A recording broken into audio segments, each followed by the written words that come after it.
అయిపోయింది. చూస్తున్నాంగా 5 ఏళ్ళు దగ్గరకు వచ్చేసింది. అయిపోయింది ఇక ఎన్నికలు. ఇక మళ్ళా ఊకదంపుడు ముచ్చట్లు వస్తాయి. తప్పు చేసినాం, మేము చేయలేకపోయినాం, ఇప్పుడు చేస్తాం.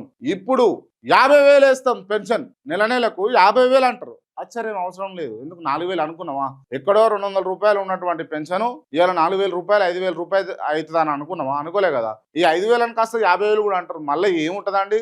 తీరా తీరా తిరిగి తిరిగి తిరిగి తిరిగి ప్రజల నెత్తిల్ని చేయబడుతుంది. ఇటు 50,000 ఇస్తుంది కదా అని మనమేమో ఇట్లా సంకలు గుద్దుకుంటాం, ఎగురుతాం, ఇక తిన్మార్ బ్యాండ్ పెట్టుకొని డాన్స్ చేస్తాం. కానీ వాస్తవంగా అదేం ఉండదు. ఇక్కడ ఆయిల్ ధర పెరుగుతుంది, వంట నూనె ధర పెరుగుతుంది, డీజిల్ పెట్రోల్ ధరలు పెరుగుతాయి.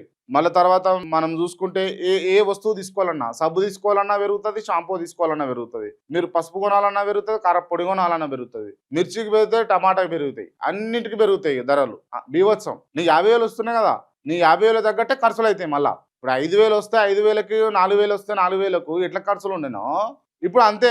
మనం అనుకుంటాం నాకు 200 పెన్షన్ 5,000 అయింది అని అనుకుంటాం. నీకు 200 రూపాయలు నీ పెన్షన్ ఉన్నప్పుడు నీకు 200 రూపాయలకే నెల మొత్తం సామాన్ వస్తుండే. ఇప్పుడు 4,000 రూపాయలు అయింది. 4,000 రూపాయలకు నెల మొత్తం సామాన్ వస్తుంది. రొటేషన్ అంతే. డబ్బులు నీకు కాని ఉండయి, తిప్పాలి అంతే. అది వాళ్ళకు కూడా తెలుసు. నీకు ఎంత ఇస్తే అది మళ్ళీ నాకే వస్తుందని వాళ్ళకు కూడా తెలుసు, గవర్నమెంట్కి కూడా తెలుసు. అది ఏ గవర్నమెంట్ అయినా, గవర్నమెంట్లో ఎవరున్నా.